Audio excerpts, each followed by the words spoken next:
tepatnya menggunakan analisis apa nantinya kalau misalkan kalian punya variabel yang misalkan ada 3 variabel atau 2 variabel kayak gitu. Nah, untuk variabel sendiri nanti lebih mendalam akan dibahas di metode penelitian ya. Jadi itu variabel terikat, variabel bebas, variabel tergantung atau apa dan seterusnya. Nanti lebih mendalam di metode penelitian. Kalau untuk ini hanya sekedar ilmu tentang cara menganalisis data untuk statistik. Oke, silakan saya kembalikan ke teman-teman jika ada yang ingin ditanyakan terkait analisis regresi atau materi yang sebelumnya boleh silakan teman-teman. Jadi kalau tidak ada soal evaluasi ya di tiap minggunya itu bukan berarti kalian tidak belajar loh ya, tapi tetap belajar gitu.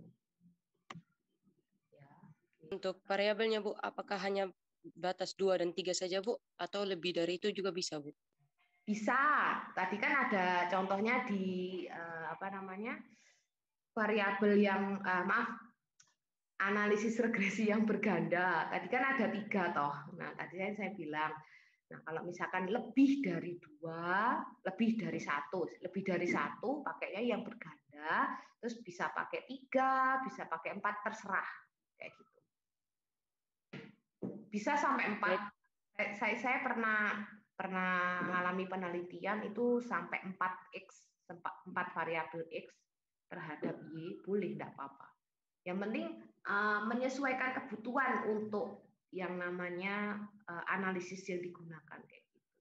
Nah, ini kan balik lagi ya, tadi saya juga sudah di awal sudah bilang bahwasanya untuk statistik parametrik dan non parametrik itu kan ada banyak untuk pembahasan analisisnya. Nah, ini yang saya bahas itu yang hanya sering digunakan di sipil sendiri. Biasanya itu pakai UJT atau enggak pilihannya pakai yang regresi kayak gitu. Itu ya. Baik Bu. Ya. Untuk ini ya, saya izin bertanya lagi Bu. Kalau X-nya, variabel X-nya banyak ya Bu, apakah kita Y-nya itu aja ya Bu? Ya, kalau untuk regresi itu memang Y-nya diwajibkan hanya 1 Gertrudis. Kalau misalkan mau pakai 2Y itu nanti beda analisis yang digunakan. Itu kalau nggak salah pakai ANOVA, ya kalau nggak salah pakai ANOVA. ANOVA itu nanti ada yang 1 jalur, ada yang 2 jalur. Banyak nanti pembahasannya kalau terkait statistiknya. Makanya saya ambil yang sering digunakan saja, mengingat juga pertemuannya kan juga terbatas dan kita nantinya wajib pakai SPSS ya untuk demonstrasinya. Teman-teman nanti kalau cara memasukkannya bingung. Hanya statistik sendiri kan juga pakai SPSS itu software. Dia harus demonstrasi software. Baik Bu, terima kasih. Pertanyaan yang bagus, Gertrudis. Terima kasih. Untuk teman-teman yang lain, silakan. Kalau dari saya, Bu, mohon izin. Ya. Yang bagian yang materi sebelum ini, Bu, yang uji JT, saya belum paham. Mungkin bisa sekarang jelas ulang. Terkait uji T? Iya, Ibu. Oh ya, baik. Terkait uji T, sebentar. Saya cari dulu ya materinya. Ya, Bu. Jadi kalau uji T itu uji hipotesa perbedaan. Nah, ini nanti kalau misalkan kalian ingin membuat tujuan analisisnya terkait komparasi atau dengan hubungan. Nah, sampelnya atau variabelnya ini ada 2 atau lebih dari 2. Kalian pengennya pakai apa uji statistiknya? Nanti tinggal digunakan pilihannya ini kayak gitu. Biasanya sih pakai yang bebas ini ya. Bebas pakai yang dites satu sampel gitu. Pakai yang analisisnya komparasi. Kalau misalnya pakai yang hubungan itu biasanya pakai yang regresi atau korelasi person untuk jenis hubungannya. Nah, t-test ini digunakan untuk menguji hipotesa komparatif atau uji perbedaan. Nah, untuk uji perbedaan sendiri ini biasanya digunakan untuk membandingkan sampel, 2 variabel gitu ya. Jadi nantinya digunakan untuk sampel kecil dan varian populasi yang tidak diketahui. Kemudian ini juga merupakan salah satu teknik parametrik, maksudnya di parametrik bukan non parametrik, dan membedakan min kelompok. Nantinya dia akan membedakan satu kelompok. Nah, untuk pemenuhan asumsinya, sampel atau data yang diambil dari populasi ini mempunyai distribusi normal. Ini contohnya. Jadi kalau ada 10 sampel tinggi badan yang diambil dari 5.000 mahasiswa sebuah perguruan tinggi, nah maka tinggi badan 5.000 mahasiswa tersebut haruslah berdistribusi normal atau dianggap normal. Harus wajib berdistribusi normal. Jadi untuk uji asumsinya, nilai normalitasnya dia wajib terpenuhi. Kalau untuk sampel data ini untuk distribusi normal ya. Nah, untuk pemenuhan asumsinya, untuk pengujiannya, dia nanti pakai uji T atau uji F. Dan uji F. Jadi nanti yang biasa dipakai kita uji T, kayak gitu. Jadi ada pilihannya maksudnya. Antara uji T dan uji F silakan nanti dipilih. Nah, untuk perlakuannya ini, untuk penyelesaiannya biasanya sama untuk uji T dan uji F. Untuk 2 sampel atau lebih, kedua sampel diambil 2 populasi yang mempunyai varian yang sama. Nah, untuk pemenuhan asumsinya, untuk uji T sendiri, dia datanya wajib interval atau rasio. Jadi di awal kan saya juga sudah menjelaskan suatu data. Nah, nantinya kalau misalkan kita menggunakan SPSS itu juga akan ditanyai datanya itu pakai nominal, ordinal, interval atau rasio kayak gitu. Jadi nanti ada tools, ada tombol yang perlu diklik. Kalian juga harus menentukan terkait jenis data tersebut. Nah, ini untuk uji T, misalkan uji T dengan 1 sampel atau 2 sampel, kayak gitu ya. Silahkan, ini nanti bisa dipakai. Nah, kalau untuk uji T sendiri, biasanya dia kan hanya membandingkan ya, jadi dia tidak ada yang terhadapnya. Mungkin gini, ada contoh perbedaan ya, sebentar.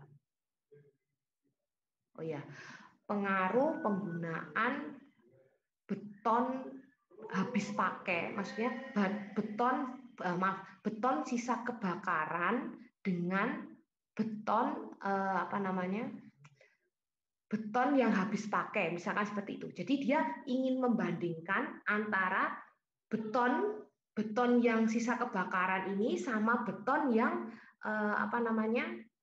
habis digunakan. Jadi bangunan dirobohkan, terus dia mencoba ingin menggunakan sisa material tersebut dengan sisa material yang habis kebakaran. Itu ngaruhnya, efeknya lebih bagus di mana untuk kuat tekannya, misalkan seperti itu. Jadi dia hanya ingin membandingkan keduanya, mau melihat hasil perbedaannya kayak gitu. Itu bisa nantinya pakai uji T ini kalau misalkan diminta menggunakan software kayak gitu. Oke, one sample t-test digunakan untuk 1 sampel, kemudian yang ya ini caranya ngerjakan sih. Jadi secara keseluruhan simpulan saya seperti itu. Jadi kalau untuk uji perbedaan ini nantinya untuk uji T ini, uji perbedaan, hipotesa perbedaan, contohnya misalkan seperti itu. Gimana untuk yang tanya tadi? Nyampe enggak yang saya maksudkan? Ini ya, untuk ya, Bu. Ya, Jeffrianus. Jadi yang setelahnya ini tadi hanya cara masukkan saja di ini cara rumusnya, cara masukkan di SPSS. Ada enggak ya ini ya? Nah, ini kalau misalkan interpretasinya juga sudah ada. Oh, yang di satunya ya. Nanti yang materi yang satunya ada caranya kalau kita mau memasukkan di SPSS. Jadi intinya kalau untuk uji T sendiri, hipotesis perbedaan itu contohnya kayak gitu tadi. Misalkan mau membandingkan antara beton beton yang habis terbakar sama beton yang beton habis pakai, misalkan dirobohkan kayak gitu. Kan kayak gitu. Bisa pakai rumus ini. Ini saya belum masukkan contohnya ya. Ini gara-gara itu kalian bingung. Ini yang dimaksud saya seperti apa. Oke, apa itu pertanyaannya bagus. Oke, silakan untuk yang lain. Jeffrianus sudah ya ini? Terwakili enggak atau masih bingung tentang penjelasan saya? Untuk yang lain silakan. Kalau ada yang ingin ditanyakan lagi. Mau tanya terkait materi sebelumnya atau materi yang hari ini, boleh silakan untuk teman-teman. Masih ada waktu, ini banyak. Yuk, 2 penanya. Nggak ada yang nanya? Oke, baik. Dibaca lagi materinya tentang UJT, yang terakhir ya, UJT sama yang hari ini, regresi. Jadi kalau saya tidak memberikan soal evaluasi, tapi tetap teman-teman tetap belajar ya. Jadi nantinya tetap bisa saling bertanya. Sebenarnya untuk statistik itu susah-susah gampang. Kalau sekarang diomong ini ngomong apa sih ibu ini, gitu. Jadi kalau kalian tidak belajar nantinya akan pengaruh juga di bahasan terakhirnya nanti ya, berkaitan dengan skripsinya ini nanti sebagai penyelesaian gimana caranya kamu bisa menyelesaikan skripsimu kayak gitu. Ada di bab 3 utamanya gitu. Jadi yang mungkin kalau untuk dosen-dosen yang lain nggak secerewet saya ya, tapi kalau dapat pembimbing saya ya siap-siap nantinya. Jadi saya akan lebih cerewet terkait pelaksanaan statistiknya. Soalnya statistik itu kalau tidak detail pengerjaannya itu fatal nantinya. Kalian akan kebingungan saat kalian nantinya aplikasi turun ke lapangan kayak gitu. Jadi harus runtut tahapannya. Itu kan juga balik ke kalian. Itu akan memudahkanmu nantinya kalau mengambil suatu data. Jadi kalau daripada kayak gini, sekarang ngambil data, oh datanya kurang, besok balik lagi lah kan. Namanya penelitian kan terbatas di waktu, tenaga, dan juga uang, ya kayak gitu. Jadi kok bolak-balik kan nggak selesai-selesai nanti. Jadi mengantisipasi daripada suatu hal yang sepele kayak gitu ya, berkali-kali diulangi kan ya susah juga. Jadi mending di awal sudah dimantapkan, sudah benar, jadi tinggal turun ke lapangan, intinya ya memudahkan. Teman-teman ada lagi yang tanyakan? Silakan. Saya, Bu. Oke, Dewanto, boleh? Variabel bebas sama variabel tidak bebas mana yang lebih bagus, Bu? Jadi tidak ada yang bagus antara kedua variabel tersebut karena kesemuanya juga dibutuhkan dalam satu penelitian, kayak gitu ya. Oke, pertanyaannya bagus. Mungkin bingung juga ya antar variabel bebas, variabel terikat dan seterusnya. Keduanya itu bagus, soalnya memang diperlukan kayak gitu. Nanti untuk penjelasan lebih detailnya ya, untuk penjelasan lebih detailnya lebih di metode penelitian ya nantinya di semester 6. Gitu. Oh iya, Bu. Terima kasih, Bu. Ya, sama-sama. Ada lagi yang lain? Tidak ada. Oke, baik. Oke, saya cukupkan kuliah hari ini. Jika teman-teman masih ada yang ganjel, ingin bertanya, silakan nggak usah malu untuk bertanya. Oke, silakan nanti WA saya langsung atau WA grup, boleh, enggak apa-apa, biar grupnya rame ya, enggak sepi-sepi aja. Oke, saya akhiri kuliah hari ini. Selamat pagi, salam sejahtera untuk kita semua, sehat selalu ya. Selamat pagi, Bu.